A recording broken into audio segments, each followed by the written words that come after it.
making English easy for everyone. Speak English with Jay and May.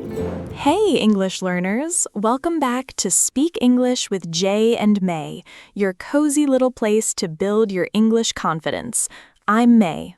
Hello, May, and hello, everyone. I'm Jay. How are you today, May? I'm doing great, Jay. Actually, I just had the most relaxing weekend. I went to the park, had some coffee outside, and just breathed. Oh, that sounds so nice. I love weekends. But May, do you ever feel like Monday comes too fast? Every single week, Jay. Every single week. But that's exactly why we need to talk about today's topic. Ooh, what are we talking about today? Today, we are talking about weekends, specifically how to talk about your favorite weekend activities in English. Simple, useful, everyday English. Yes, this is perfect because I always want to tell people what I do on weekends, but sometimes I don't know the right words. Exactly, and this topic is so important because people ask about weekends all the time. Your coworker, your friend, even a stranger, they all say, "So, what did you do this weekend?" And I usually just say, I stayed home. We are going to fix that today, Jay, I promise. Real quick, English learners, if this podcast is helping you speak better English, please subscribe to our channel, hit the like button, and turn on the notification bell. Share this with a friend who is also learning English. We make a new episode every single day just for you. Okay, Jay, let me ask you something. What do you actually like to do on weekends? Honestly, I like to sleep in, watch videos on my phone, and maybe cook something simple. Oh, that's so real. And guess what? Those are all perfect things to talk about in English. Sleep in. Do you know what that means? I think so. It means sleep longer than usual. Yes, exactly. To sleep in means to wake up later than your normal time. Like, instead of waking up at 7 a.m., you wake up at 10 a.m. Oh, yes. I love to sleep in on Saturdays. My alarm does not exist on weekends. Same, Jay, same. Now, here's a very common question people ask. What do you usually do on weekends? The key word is usually. You mean like what I do every weekend, not just one time? Perfect. Usually means it happens most of the time. So you can say, I usually sleep in on Saturdays, or I usually cook at home on Sundays. Okay, that's easy. What about if someone asks, what did you do last weekend? With past tense. Great question.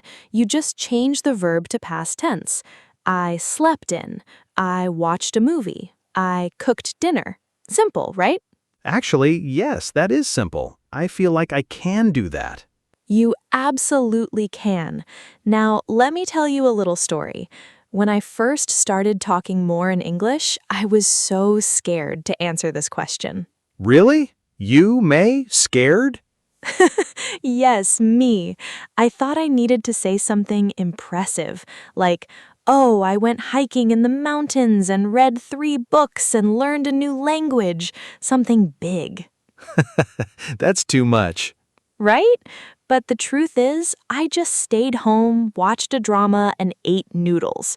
And when I finally said that in English, honestly and simply, people actually loved it. Wait, really? They didn't think it was boring? Not at all, because it was real.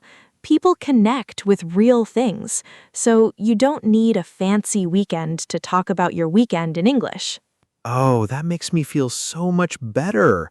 I always thought my weekend was too boring to talk about. That's such a common feeling. But here's the interesting part. The way you talk about your weekend is more important than what you actually did. You mean like how you say it matters more than what happened? Exactly. If you say it with energy and a little detail, even a simple thing sounds interesting. Watch this. Boring version, I cooked. Interesting version, I tried to cook a new recipe and it was a total disaster. Okay, yes, the second one is way more fun to listen to. See? Same activity, completely different feeling. So the secret is add one little detail or feeling to your sentence. Okay, I want to try. Um, I watched a movie. It was so scary I couldn't sleep. Is that good? That is great, Jay. You added a feeling. So scary, I couldn't sleep. Now people want to ask more. Oh, really? What movie? Yes, that's how real conversations start, right? Exactly. Conversations are like a ball. You throw it, the other person catches it and throws it back. Oh, I like that. Like a game. Yes, and to keep the game going, you need to give the other person something to hold, a detail, a feeling, a reaction. That's it. Okay, May, what are some common weekend activities people talk about in English? Like, what words should I know? Great question. Let's go through some natural ones. First, hang out, as in, I hung out with my friends. You mean like spend time with people? Yes, hang out means to spend relaxed, casual time with someone. You're not doing anything serious, just being together. Got it. Like, we hung out at the coffee shop. Perfect. Next one, catch up. Like, I caught up with an old friend. You mean like you talked after a long time apart? Yes, to catch up means to share news and stories with someone you haven't seen in a while. You're filling in the gap of time. Oh, I love that. We caught up over lunch. That sounds so natural. It really does. Okay, here's another one. Take it easy. I know this one. It means relax, right? Yes, I just took it easy this weekend. It means you didn't do anything stressful. You rested, relaxed, did simple things. I say this every weekend. I took it easy. Nothing wrong with that. Now, here's one people love, binge watch. Oh, is that when you watch many episodes of a show one after another? Exactly. I binge watched a drama all Sunday. You sit there, episode 1, 2, 3, 4. You can't stop. Yes, I have done this. I binged watched a show until 2 a.m., and then I was so tired on Monday.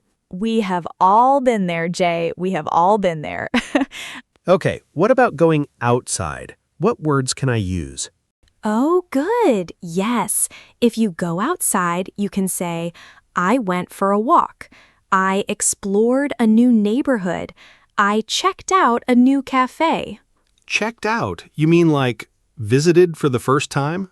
Yes, to check out a place means to go and see it, usually because it's new or someone recommended it. I checked out this amazing bakery near my house. That sounds so casual and natural. I want to use that. Use it. That's what it's for. Now wait, here's the interesting part.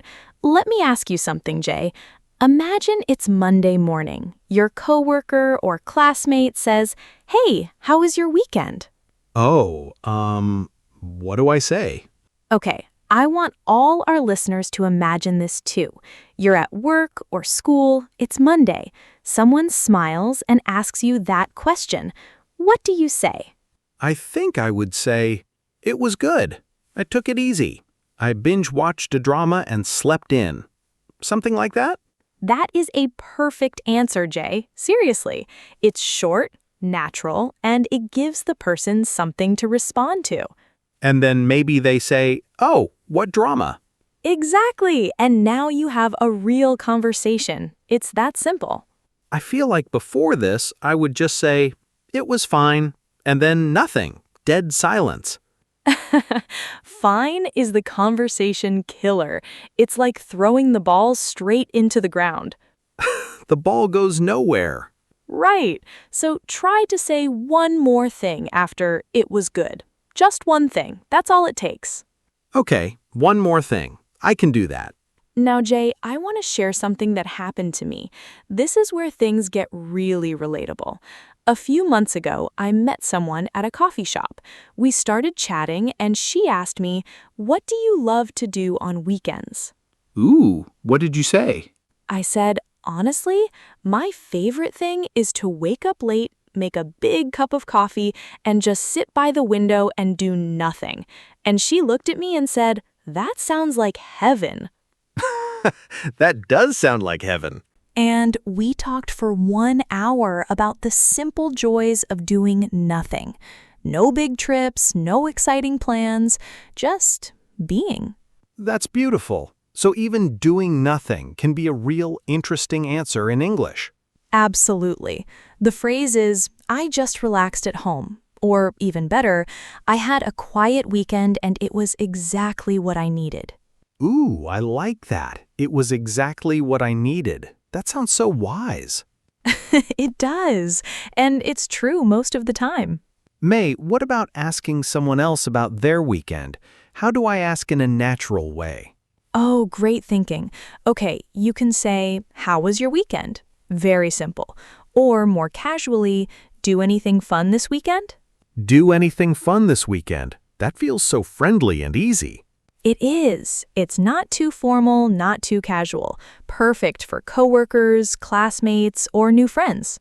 And if they tell me about their weekend, how do I react naturally? Use these little reactions. "Oh, wow, that sounds fun." "Oh, really? I've always wanted to try that. That's so cool." Or even, "I'm so jealous." I'm so jealous. That's such a real thing to say. It is. People say it all the time. It doesn't mean you're actually angry. It just means, "Wow, that sounds amazing. I wish I did that." English is funny like that. The words and the real meaning are different sometimes. That's such a smart observation, Jay. You're right. Context is everything in English. The tone, the situation, that's what gives meaning to the words. Okay, May, can we do like a quick practice? Like you ask me and I answer? Love it. Okay, ready? Jay, do anything fun last weekend? Yes, actually. I cooked a new dish at home. It didn't taste great, but I was really proud of myself. See? That is a perfect answer. You told me what you did, how it went, and how you felt. 3 things. Beautiful. Wait, I didn't even think about it. It just came out naturally. That's the goal. When you stop thinking about grammar and start thinking about the story, it flows. This is such a good lesson. I feel like I can actually talk about my weekends now. You already are, Jay. You've been doing it this whole episode. Oh, wow. You're right. That's how learning works. You practice without realizing it, and then suddenly, you can do it. Okay, so let me recap what we learned today. We learned words like sleep in, hang out, catch up, take it easy, binge watch, and check out. And we learned that a good weekend answer has 3 parts: what you did, how it went, and how you felt. And we learned to say one more thing after "it was good" so the conversation keeps going. And most importantly, your weekend doesn't have to be exciting to be worth talking about. Keep it real. Keep it simple. I love that. Keep it real, keep it simple. All right, English learners, we have a question for you today, and we would love to read your answers in the comments. Yes, here it is. What is your favorite thing to do on weekends? Tell us in English in the comments below. It can be 1 sentence. It can be 2 sentences. Just write something. Practice makes progress. And remember, we make a new episode every single day, so come back tomorrow for more easy, fun English practice. Thank you so much for spending this time with us today. We really mean it. We love learning with you. See you tomorrow, English learners. Bye-bye. Bye, everyone. Keep speaking, keep growing.